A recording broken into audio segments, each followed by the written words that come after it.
for these kind of thin out a little bit more. So we're going to keep that chance at least for some points. I mean, look at this line extending all the way down past Marco Island, right? That I think is just going to continue as this storm continues to move off to the north-northeast. And moving about right now about 23 miles per hour, I think was the latest that they had. Let's go ahead and take a look at the latest numbers from the Hurricane Center on the storm. What are we looking at? Category 4, 130 mile per hour winds. It's going to be very close to that landfall in the Bay Bend area. It's moving to the north-northeast of 23. Probably on again. 945 millibars. That's about 110 miles west of Tampa at this particular point. So the reason I want to show you the bigger picture here is because once we get that center to our north, we slowly start to get these tornadoes out of here, these tornado chances at least. But you can see we still got some rain to come back in there. All right, let's get back down into our warning. Very southern part of DeSoto County right now, south of Arcadia. That Platte, just about in the clear. Let's look at this here. Yep, that's still a good rotation though. Right there. So Platte, let's hold on. Let's stay in our shelter right now. Although really it's just about out of there. And if you live up along 72 and between there and Pine Level, you need to keep an eye on this. I don't think Arcadia is going to have to deal much with this one, but Pine Level will be very, very close. In fact, just keep your ears peeled for what's going on right to your southwest, because this little area right here, oh, sorry about that, it's still a little bit of rotation, nothing much, but I definitely think it's just some good winds coming through with that particular one. So let's go ahead and do another track on this Pine Level. That'll be there about 7:39. We've got about 8 minutes for you. And then at the same time that it goes by there, to kind of give you the chance that you'll see it in Arcadia, which is right there with 17. It kind of went away, it's covered up. Platte, I think you're in the all clear right now. All right, you're looking good. This is North W now. It is clearing out. This is our area of concern, and still a little bit of rotation right there, as you can see. As far as debris, it looks like there's a little something here. See all that light orange there? That looks like we could actually have picked up a little bit of debris all along that path. So yeah, let's treat this like it's legit there, guys. Tornado warning. The tornado warning is in effect until was it 7:45? What it is? Yeah, 7:45. But they've got it going all the way up, almost to Wauchula by that time, and it's getting there now. I mean, you can see the beginning of the polygons down here, but the storm is right here. So we could get it there in about 15 minutes, get it up to almost to Wauchula in just about 15 minutes. And Bobby, when you're telling people to shelter in place in terms of the tornado, you know, for folks who may not have lived here for some time, what exactly does that look like?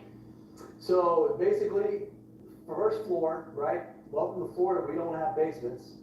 So you want to be on the bottom floor. You don't want to be on those top floors. You don't want to be out on the lanai.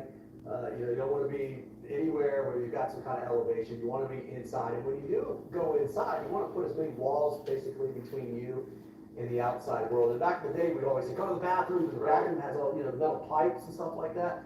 They still have pipes. They're just plastic PVC most of the time now. So it's not quite the protection of steel pipes used to be.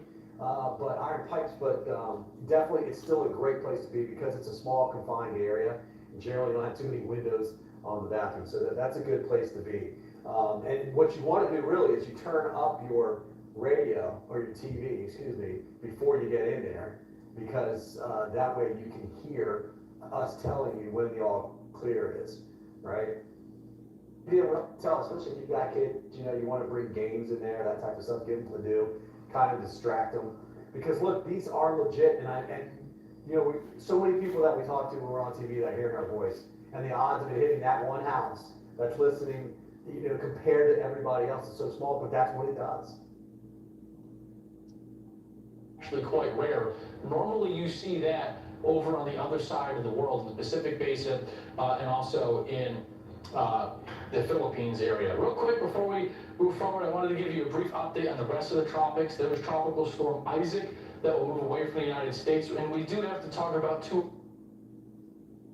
Tonight you can't turn the fun on. The Tonight Show's delivered laugh out loud fun for 10 years strong. That chick's going up!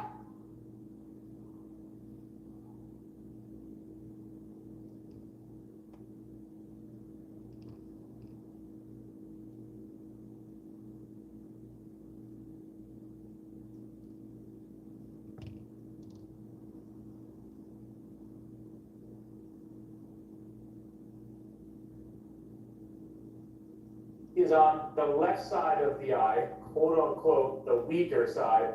The dirty, stronger side looks to be more towards Perry, Florida. So the wind damage may be a little more extreme in Perry than Tallahassee. I know a lot of people are worried about this. 200,000 people called Tallahassee home. When we had all the students from the universities there, it's over 250,000 people. So there's a lot of interest in who actually goes through that eye as we head throughout the rest of this evening. And then we'll take those strong winds into Georgia.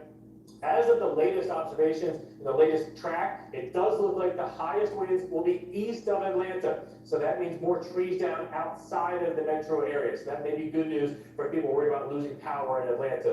We'll fine tune that throughout the night, but that's what you're going to wake up to in the morning. This is our power outage swath, and it has shifted a little bit here more towards Atlanta east. If you're Atlanta west, you have a better chance of keeping power through this storm. And from Tallahassee west, you have a better chance of keeping power with this storm. Our friends in Panama City, you're on what we call the dry side of this storm. Still windy, still gusty, but the odds of you losing power are less. And then the final piece of this puzzle is we have tornado watches that go all the way from Lake Okeechobee northwards into South Carolina. We have 1, 2, 3 active tornado warnings. And Tom, we've already had about 4 tornado reports today. A bunch of them were early this morning, right around Hilton Head Island. All right, Bill Cairns first as we track this storm moment by moment. Bill, we thank you for that. Joining Top Story Live tonight is John McDonald. He's Director of Levy County Emergency Management. He's in Bronson, Florida tonight, about 130 miles southeast of Tallahassee. John, we thank you for talking to us tonight. I know you're a little bit further inland there. What are you seeing right now? We're starting to have the Gulf of Mexico is getting a little angry up here. We're going to start having some surge. The surge is going to start rolling in here in about an hour. I mean, it's already beating the seawalls out there in Cedar Key and all that, but it's starting to get a little bit of overtopping. But the actual surge portion will probably start here in about an hour, and it'll run through probably till about the majority of it should be done by about midnight. But the problem is the onshore flow will start once the storm passes. And that surge is going to stay in there and just stay built up. It's going to take a while for it to disperse. So we're estimating that we could potentially have some surge issues, before it all goes away, upwards out till maybe noon tomorrow. And then conditions right now too dangerous for your teams to get out there if they need to rescue anybody, need to clear out a tree? Yeah, we're at that stage now out there. We did have some.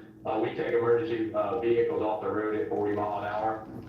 It's just some of those, there's some of these ambulances and fire trucks are just too top heavy and all that. So you get to some of those higher gusts and that. But when the sustained winds hit 40 miles an hour, we pull them off. I mean, we do what we can do, but we're not gonna put responders in harm's way and all that. But we've had some gusts upwards of 60, 55, somewhere around there. But we've already reached that sustained 40-mile platform out there in Cedar Key. Inland, we're still good. It's just out there on that immediate coast. Just pretty much everything west of 19 is where we're having those issues right now. I'm going to ask our controlman to tell me what the live shot we're looking at down there in the bottom left is, what part of Florida that is, because it's getting hammered right now. And John, I don't know if you can see our coverage tonight, but it definitely parts, not too far from where you are, a little up. That's Pine Island, okay, a little further south than where you are right now. Really feeling the effects of Hurricane Helene at this point. John, what is concerning you most about the storm? Because like we said, I think you're a little more inland. Is it the storm surge or the hurricane force winds? It's the EOC's in Bronson, so well then we don't build EOCs and surge, the storm zones. We try not to anyways, but it's about, Cedar Key is literally from our office here, it's about 40 miles, roughly, thereabouts. But Pine Island, that's why I said we're going to start seeing our surges. Some of our stuff start coming in here in about an hour. That's about, that seems pretty accurate on the location where you're seeing that on Pine Island. But the biggest thing we're concerned with is this surge. I've worked here in this organization for 21 years. These are the highest surge numbers I've ever seen.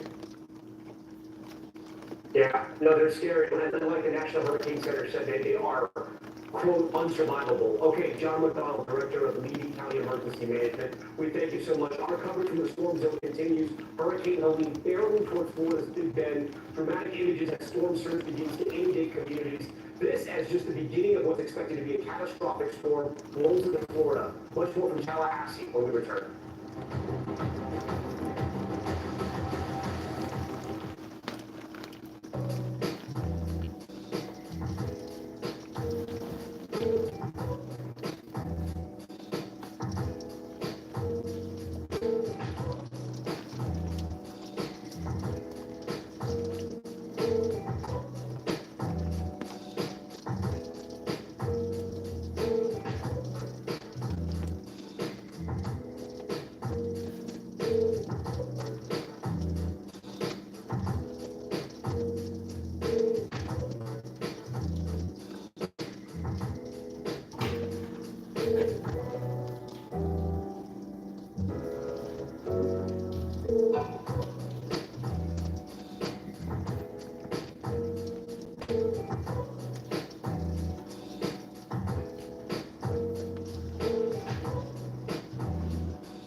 Lester Holt, America's most trusted TV news anchor.